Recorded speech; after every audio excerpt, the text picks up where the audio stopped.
Aparentemente, a eleição de Bolsonaro em 2018 foi o resultado imprevisto de um longo processo de criminalização da política, de crise econômica e exploração do medo do suposto comunismo que havia de surgir.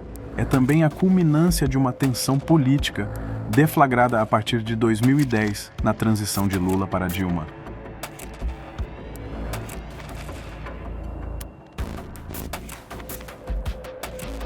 A religião cristã, que parecia banida da política, rompeu o silêncio que lhe foi imposto pelo secularismo e assumiu posição central no cenário político brasileiro.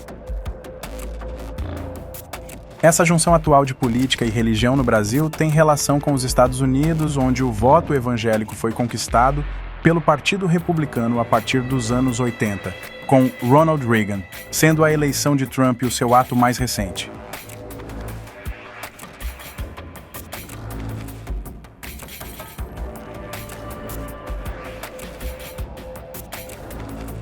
Para obter sucesso na campanha presidencial, Trump teve que conquistar primeiro o próprio partido e então os evangélicos. O acordo se deu numa troca de apoios. Os pastores defenderam a candidatura de Trump no meio evangélico e esse adotou a defesa dos valores conservadores.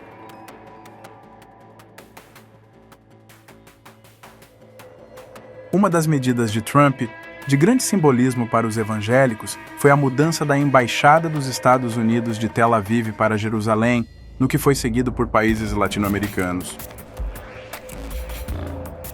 O governo Trump também ajudou a promover os interesses evangélicos na América Latina por meio da Latino Coalition for Israel, ligada ao Center for Faith and Opportunity, cujo objetivo é, como diz o nome, promover o apoio aos interesses geopolíticos de Israel e dos Estados Unidos.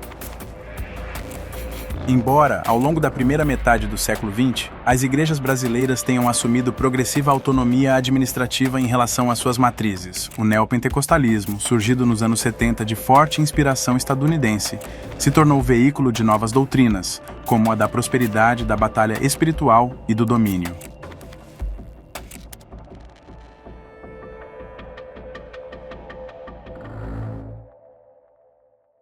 Por um bom tempo nós fomos negligentes, sim, ao ponto de falarmos que não poderiam misturar política com religião. E o mal tomou, o mal ocupou o espaço. Chegou o momento agora da libertação. Conhecereis a verdade e a verdade vos libertará. Foi um versículo que ele usou em toda a campanha e eu creio que isso foi gerado no mundo espiritual. Porque eu creio num Deus vivo, um Deus todo-poderoso que é capaz de restaurar, de curar a nossa nação. Não desistam, mulheres, homens, jovens, crianças, não desistam do nosso país. Continue orando, continue clamando, porque eu sei que o nosso Deus do alto céus, Ele irá nos conceder o socorro. As igrejas neopentecostais, como a Igreja Universal do Reino de Deus, absorveram as doutrinas da prosperidade, da guerra espiritual e do domínio.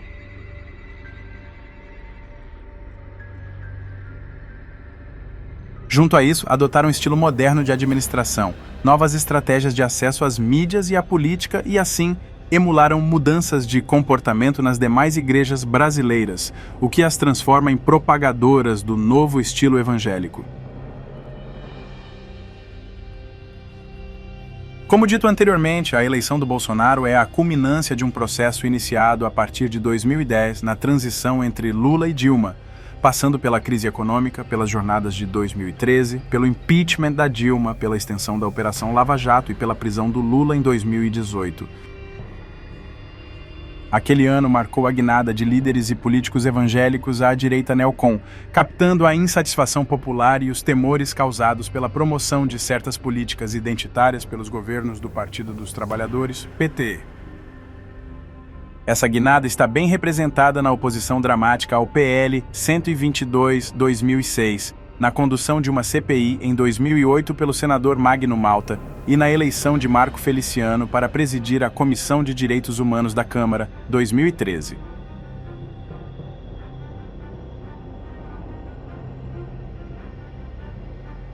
Em 2013, Damares Alves, assessora jurídica da Frente Parlamentar Evangélica, FPE, circulou por várias igrejas do país denunciando os projetos de educação sexual do PT como grave risco para os cristãos, quando ainda não se falava em kit gay. Ela também fomentava as propostas de homeschooling, educação doméstica, e da escola sem partido. Em 2016, ela disse: "Está na hora da igreja governar." Chegou a nossa hora! Chegou o nosso momento da gente avançar. É o momento da igreja ocupar a nação. É o momento da igreja dizer para a nação a que viemos. É o momento da igreja apresentar boas ideias de políticas públicas. É o momento da igreja governar. É a nossa hora. Damares Alves desempenhou um papel simples, mas poderoso, usando seus cargos públicos e o acesso fácil às igrejas para dar seu testemunho pessoal, e que hoje está lá no Senado Federal escrevendo leis para salvar as crianças do Brasil.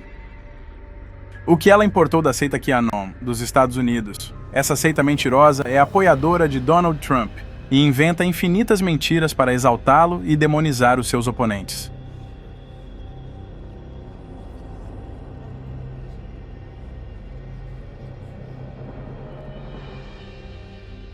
Segundo essa seita bizarra, quase todas as instituições políticas americanas estariam dominadas por pedófilos satanistas, que o ex-presidente Donald Trump combateria secretamente.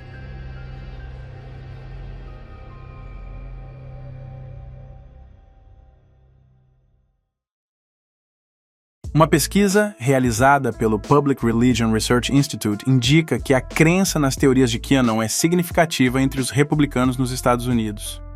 Segundo esses dados, cerca de 23% dos republicanos e 15% dos americanos concordam com a alegação abrangente do QAnon de que o governo, a mídia e o mundo financeiro nos Estados Unidos são controlados por um grupo de pedófilos adoradores de Satanás, que comandam uma operação global de tráfico sexual de crianças. É a narrativa que se repete aqui no Brasil, o maniqueísmo da luta do bem contra o mal. Bolsonaro personifica o bem, e Lula ou qualquer outro que esteja fora da ideologia da seita bolsonarista seria a personificação do mal. Aqui usam sempre o pânico moral do comunismo, assim como foi usado na época do nazismo e na ditadura militar brasileira. Mas essas denúncias da Damares não se provaram reais. Além disso, ela disse à Rádio Bandeirantes que as denúncias a gente ouve nas ruas, na fronteira. Ruas da fronteira. No começo do meu vídeo eu falo Marajó, porque é onde a gente começou o programa. Mas o tráfico de criança no Brasil acontece em áreas de fronteira. Se você observar a minha atuação como ministra, eu me concentrei muito no norte do país, porque o presidente Bolsonaro levou programas de desenvolvimento ao norte do país, como o programa de ampliação de energia elétrica para as cidades do norte do país. Em áreas de fronteira, a gente ouve coisas absurdas, Thaís, com relação ao tráfico de mulheres e ao tráfico de criança. Essa coisa de que as crianças, quando saem dopadas e seus dentinhos são arrancados aonde elas chegam, a gente ouve nas ruas da fronteira. Na CPI, lá atrás, já se falava de que forma essas crianças são traficadas. Elas ficam dopadas 24 horas. Elas são levadas em caixas, são levadas em saco. Isso é assim, ó, todo mundo na fronteira fala.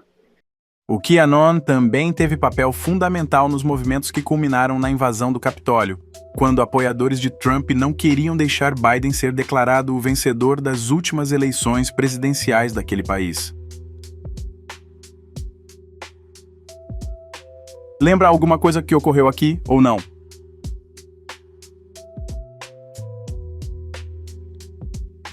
Silas Malafaia foi a pessoa que aproximou Bolsonaro, então deputado do baixo clero da bancada evangélica.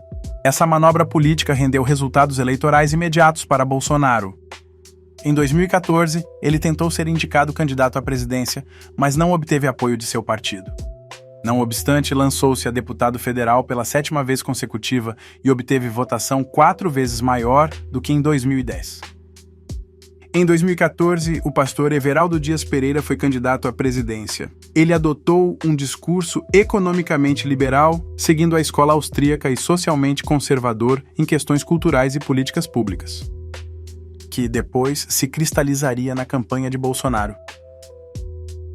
A partir de 2014, Bolsonaro mudou sua atuação parlamentar para assumir a defesa das pautas morais, tornando-se um aliado dos evangélicos, fazendo-se batizar no Rio Jordão pelo mesmo pastor Everaldo Pereira, na época presidente do PSC, Partido Social Cristão. Em agosto de 2020, Everaldo Pereira foi preso depois de um mandado expedido pelo Superior Tribunal de Justiça após suspeita de irregularidades durante a pandemia do coronavírus no estado do Rio de Janeiro, na gestão de Wilson Witzel. Ele foi denunciado pelo Ministério Público por corrupção e lavagem de dinheiro, a partir de relatórios do COAF e da delação de Edmar Santos, ex-secretário da Saúde do Rio de Janeiro. Conforme investigação do órgão, Everaldo era integrante de organização criminosa comandada pelo governador Wilson Witzel.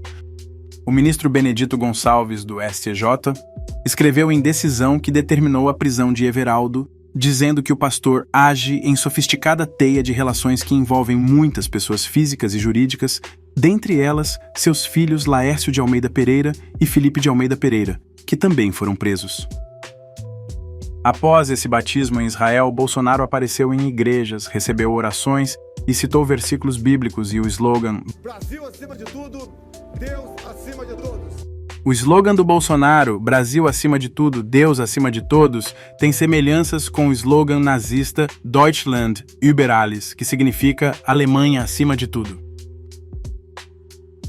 A despeito dos percalços da campanha eleitoral e de conflitos pontuais, a estratégia foi bem sucedida. Bolsonaro foi eleito presidente em 2018 e deu amplo espaço a evangélicos em seu governo, consolidando uma direita cristã brasileira.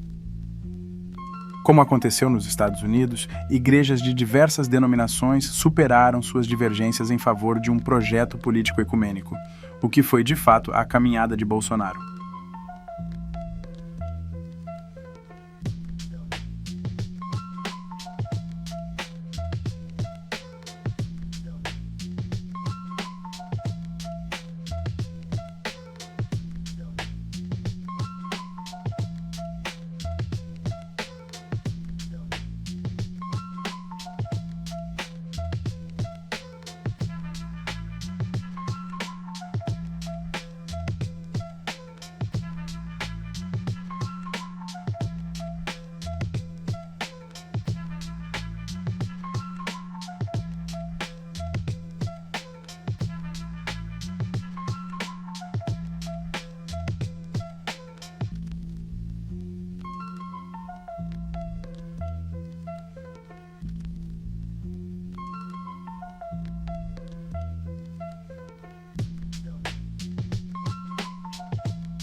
Bolsonaro se tornou uma espécie de representante dos interesses políticos e religiosos dos Estados Unidos na América Latina. Em abril de 2019, o pastor John Hagee, autor do livro Em Defesa de Israel, um mandato bíblico para apoiar o Estado de Israel, fundador do lobby Christians United for Israel e um apoiador firme de Trump, esteve no Brasil. Ele participou, juntamente com Bolsonaro, de um encontro do Conselho Interdenominacional de Ministros Evangélicos do Brasil, CIMEB, que reuniu pastores e representantes de denominações brasileiras.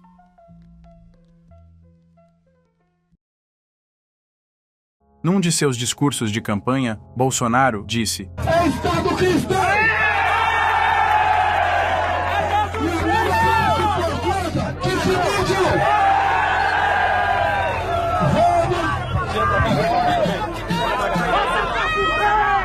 Vamos fazer o Brasil para as maiorias! As minorias têm que se curvar às maiorias! A lei deve existir para defender as maiorias! As minorias se adequam ou simplesmente desaparecem! Essa concepção de maioria cultural real ou imaginada fornece o impulso para a chamada guerra cultural a ser travada contra qualquer manifestação considerada contrária à visão do bolsonarismo. No Brasil, essa supremacia cristã se expressa no desejo de prover cargos públicos de todos os poderes da República com pessoal evangélico, como Damares Alves, ministra da Família, e André Mendonça, ministro terrivelmente evangélico do STF. Quando Bolsonaro assume postura pró-Israel, ele também acena para as expectativas escatológicas que unificam evangélicos de todo o mundo, ao tempo em que fortalece os projetos políticos dos Estados Unidos e de Israel. Bolsonaro foi referido pelo seu gado como o ungido, Messias, de Deus para cumprir uma missão divina, uma batalha do bem contra o mal. Isso aumentou o perigo do autoritarismo, pois ao invés de encarar os opositores como parte da democracia, eles são identificados com o abominável, ou seja, aquele que deve ser exterminado. Essa mesma narrativa é usada em Israel em relação aos palestinos, que são diminuídos por muitos dos extremistas sionistas como animais ou terroristas que não devem viver. Esta é uma das formas de racionalizar a opressão política, econômica e social contra o povo palestino.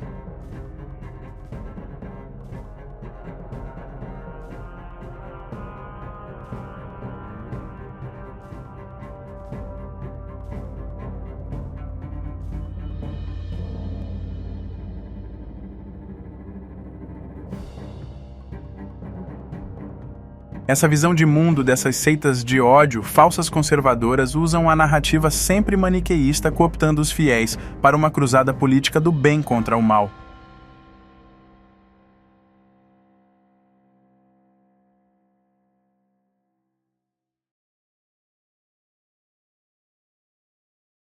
No Brasil, o bolsonarismo contribuiu significativamente para o processo de desdemocratização em vários níveis, erodindo instituições democráticas e causando tensões sociais e políticas.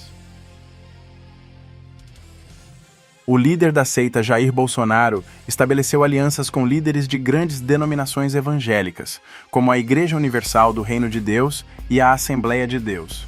Além disso, ele também formou conexões com a maçonaria, o que ajudou a ampliar o alcance e influência do bolsonarismo no país.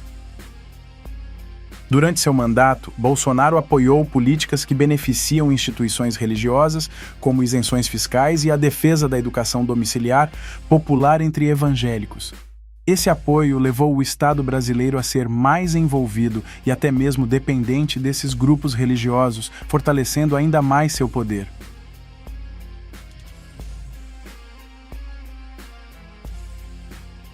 Essa seita bolsonarista, que apoia a verdadeira profusão de mentiras, tentou minar a democracia brasileira com a ideia de que as urnas eletrônicas no Brasil são fraudáveis. Bolsonaro também frequentemente ataca a imprensa, chamando-a de fake news e acusando-a de parcialidade, o que é uma forma comum de tentar desacreditar a mídia e ganhar controle sobre o fluxo de informação, um elemento importante em qualquer governo autoritário. Isso ajuda a criar uma narrativa de que apenas informações vindas de seus canais ou aliados são confiáveis, o que é uma tática comum em movimentos populistas e autoritários. A mistura de religião, política e desinformação no bolsonarismo tem contribuído para uma intensa polarização da sociedade brasileira, pois os debates se tornaram mais acirrados e frequentemente violentos, tanto online quanto offline. o que leva a uma escalada dos atritos entre diferentes grupos sociais.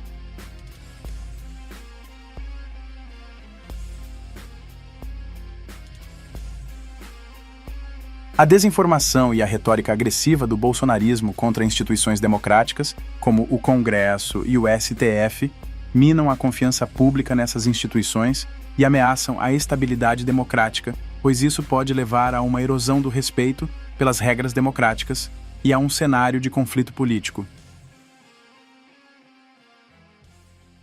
O uso de religião e desinformação permite a mobilização de uma base fiel e emocionalmente envolvida, o que facilita o controle social e por isso torna mais fácil para o bolsonarismo implementar políticas controversas e a manter o apoio popular mesmo diante de crises e escândalos.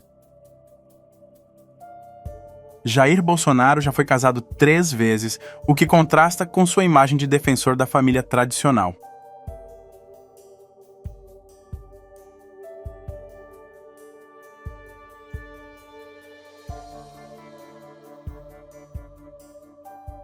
Isso é uma contradição, uma vez que ele promove valores conservadores que tradicionalmente advogam a manutenção de um casamento único e duradouro, que é a visão da Igreja Católica, a sua suposta religião oficial.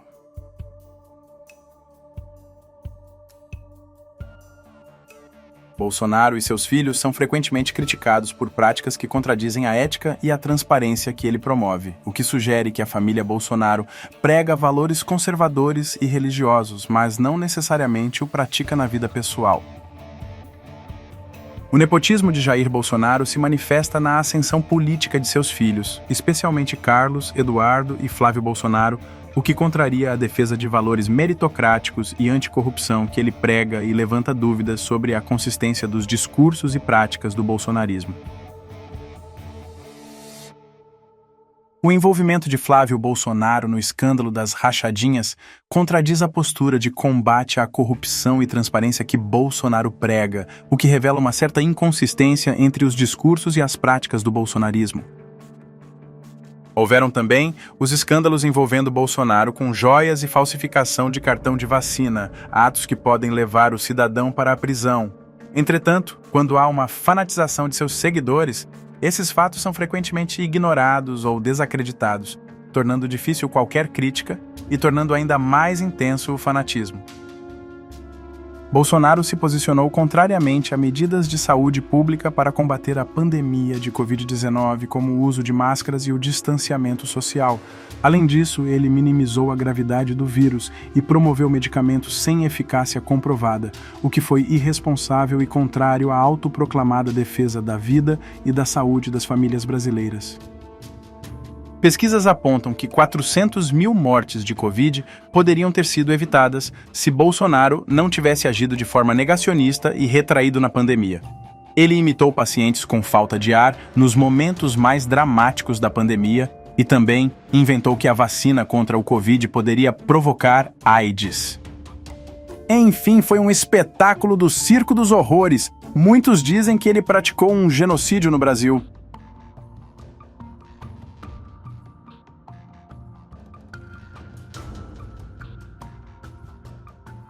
Bolsonaro frequentemente utiliza a religião em seu discurso político, apresentando-se como um homem de fé e defensor dos valores cristãos.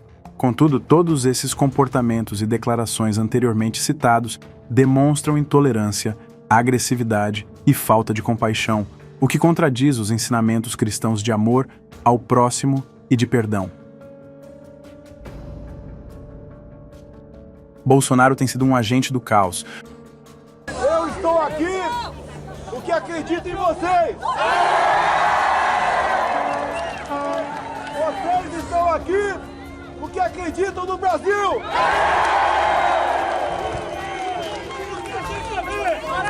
Nós não queremos negociar nada. Nós queremos ação pelo Brasil. Provocador de uma intensa polarização política no Brasil. Sua retórica frequentemente divide a sociedade em nós contra eles, o que é contrário ao ideal de união e harmonia familiar e social que um cristão deveria defender e promover. Também estamos varrendo a esquerda para fora do Brasil, isso é muito bom. O bolsonarismo tentou monopolizar a Bíblia, colocando-se como os paladinos da justiça, mas são como sepulcros caiados. Têm discursos bonitos na teoria, mas agem de forma perversa na prática. Muito da disputa com o bolsonarismo se encontra nesse lugar onde, supostamente falando de Deus, eles agem como o próprio diabo.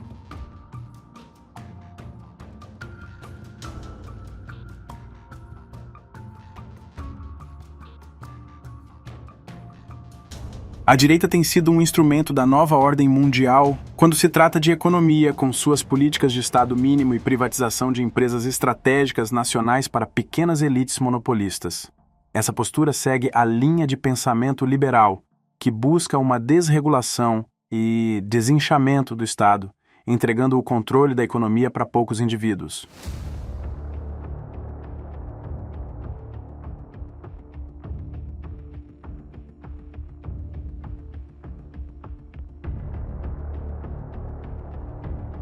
A existência do Estado, ainda com todas suas falhas, permite a criação de políticas públicas e programas sociais que garantem ajuda à maioria da população, que é de classe baixa ou pobre.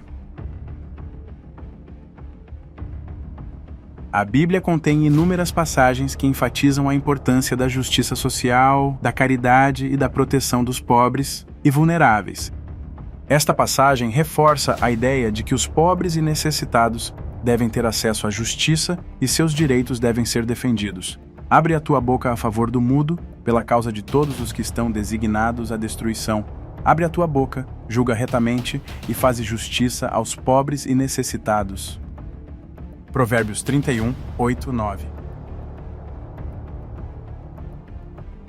Ai dos que decretam leis injustas, dos que escrevem decretos opressores, para privar os pobres dos seus direitos e da justiça, os aflitos do meu povo, para fazer das viúvas sua presa e roubar dos órfãos. Isaías 10, 1, 2. Embora essa passagem seja uma exortação do profeta Isaías para Israel, ela condena leis injustas que oprimem os pobres, sublinhando a necessidade de um sistema justo que proteja os direitos dos vulneráveis. Deus não muda. Seja com judeus ou não judeus, ele é o mesmo. Assim diz o Eterno: praticai o direito e a justiça, e livrai o oprimido das mãos do opressor. Não oprimais o estrangeiro, nem o órfão, nem a viúva. Não façais violência, nem derrameis sangue inocente neste lugar. Jeremias 22, 3. Assim como a passagem anterior, essa exortação é direcionada a Israel, dessa vez por meio do profeta Jeremias. Este versículo ressalta a obrigação de governar com justiça e proteger aqueles que são oprimidos e vulneráveis. No mesmo contexto, o profeta Amós condenou o povo de Israel pela opressão dos pobres e pela corrupção, destacando a necessidade de justiça e equidade. Portanto, visto que vocês pisam o pobre e lhe cobram trigo, embora tenham construído casas de pedra lavrada, nelas não morarão. Embora tenham plantado vinhas finas, não beberão do seu vinho. Pois sei quantas são as suas transgressões e quão grandes são os seus pecados. Vocês oprimem o justo, aceitam suborno e impedem que se faça justiça ao necessitado. Amós 5, 11, 12.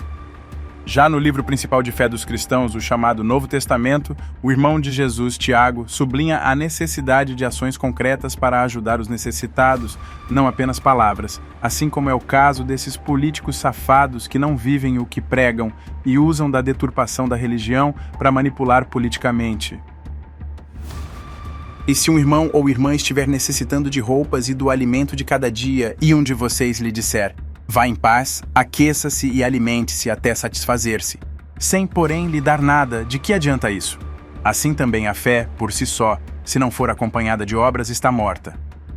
Tiago 2, 15, 17. Agora, o que diz o maior ícone do cristianismo, Jesus? Ele desafiou a acumulação de riqueza pessoal em detrimento do cuidado com os pobres, sugerindo que os recursos devem ser usados para o bem-estar dos necessitados. Jesus olhou para ele e o amou. Falta-lhe uma coisa, disse ele. Vá, venda tudo o que você possui e dê o dinheiro aos pobres, e você terá um tesouro no céu. Depois venha e siga-me. Diante disso, ele ficou abatido e afastou-se triste, porque tinha muitas riquezas. Marcos 10, 21, 22. Os ensinamentos de Jesus refletem um profundo compromisso com a justiça social, a compaixão e o cuidado com os necessitados. Essas passagens podem ser vistas como uma crítica implícita a sistemas que negligenciam essas responsabilidades, como é frequentemente o caso com a teoria do Estado mínimo.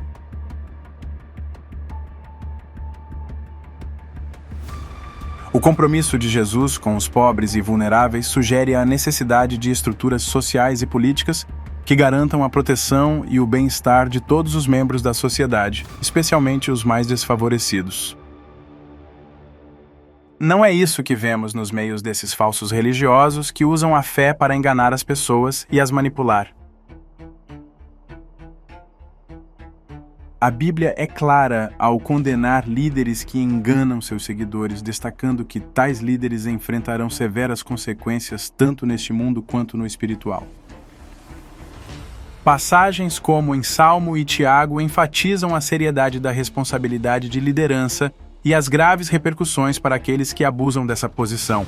Essas escrituras servem como um forte aviso contra a desonestidade e a hipocrisia entre os líderes e sublinham a importância de integridade e justiça ao guiar outros.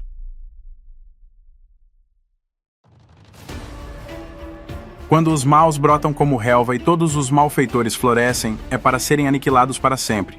Salmo 92:7. Meus irmãos, não sejais muitos de vós mestres, sabendo que receberemos um juízo mais severo. Tiago 3:1. Que Deus te abençoe e te dê discernimento para saber navegar neste oceano de mentiras que se tornou o mundo distópico da nova ordem mundial.